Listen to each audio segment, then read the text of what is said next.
Apple has recently been getting a lot of blows from the community, especially for the poor sales of the iPhones. And when it comes to India, Android has a strong hold, making it tough for Apple to even sell their 3-year-old iPhone 7. But there is one iPhone that has been getting a lot of love from the people, both for its price and performance it offers. And that's the iPhone SE. With Apple recently reselling the iPhone SE, is it worth the purchase in 2019? Let's find out.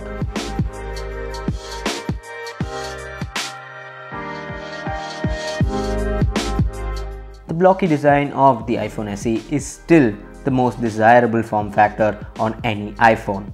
Even though the overall size is small and not up to today's size standards, it is still one handy device. Now, the size of the SE isn't for everyone. If you really need a small smartphone, then go with the SE, else skip it. But for those who are interested in it, you won't be disappointed. The design of the iPhone SE is really comfortable to hold on to. The aluminum and glass body can definitely hold itself up to small drops, and I myself have dropped it a couple of times and it only ended up with really minor scuffs. Now, the SE is definitely a rigid smartphone, but at the same time it also gives a really good premium feel. As you know, Apple is known for its premium tag, and the SE definitely doesn't disappoint. So even after 3 years, the design of the SE still holds up with modern day smartphones. But remember, the form factor of the iPhone SE is only for those who really need a small smartphone.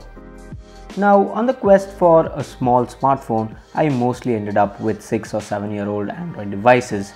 Sadly, they were really outdated and slow. And this is where the iPhone SE shined. It is actually faster than the pricier iPhone 6, and iOS 12 on the SE works flawlessly. Nearly all apps on the App Store can be used on the SE without any issue. I've been using the SE for 4 months now and never experienced any sort of lag. Now that's a great sign for any smartphone. The Apple A9 allows the phone to fly through any app you are using. The SE can even handle high-end games with ease, that is if you don't mind the smaller display. The 2 gigs of RAM allows the phone to multitask like any other smartphone with 6 gigs of RAM. And keep in mind that this here is a 3-year-old iPhone and it can pretty much perform on par with the latest iPhones.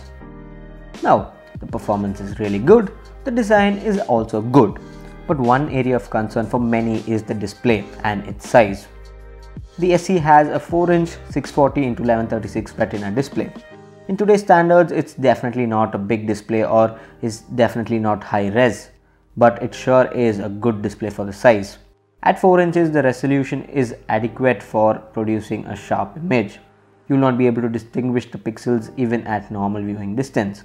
Watching YouTube is not going to be as immersive as any other smartphone with a big display, but it does support 1080p playback, which is great.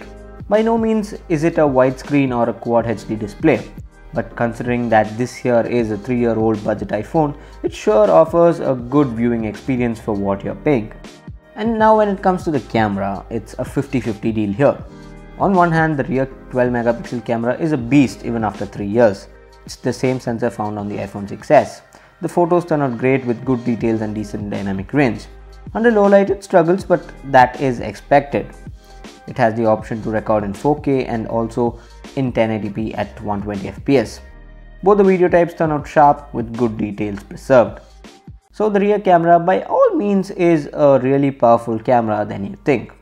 But when it comes to the selfie camera, you might be disappointed.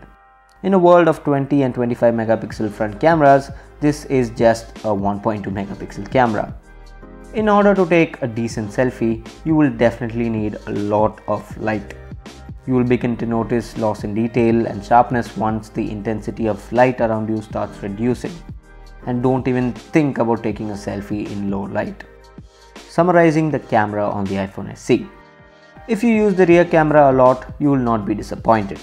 But if you love selfies, then don't even think about this. Finally, talking about the battery. If you are a casual user, then the iPhone SE can easily last you for an entire day. But if you game a lot or use the internet extensively, then you might need a charger with you most of the time. The low power mode is quite helpful. it gives you few extra minutes out of your battery when you are nearly drained out.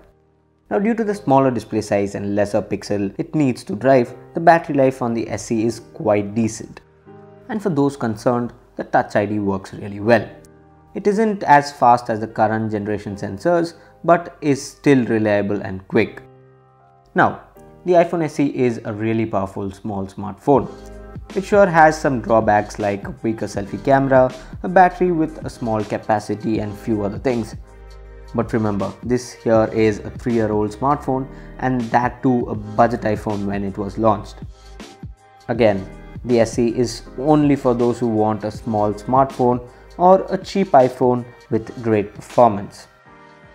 If you agree with all this, then for Rs 18,000, the iPhone SE is the best small smartphone that you can buy in 2019. So thank you for watching, and make sure you subscribe to Droid Sector.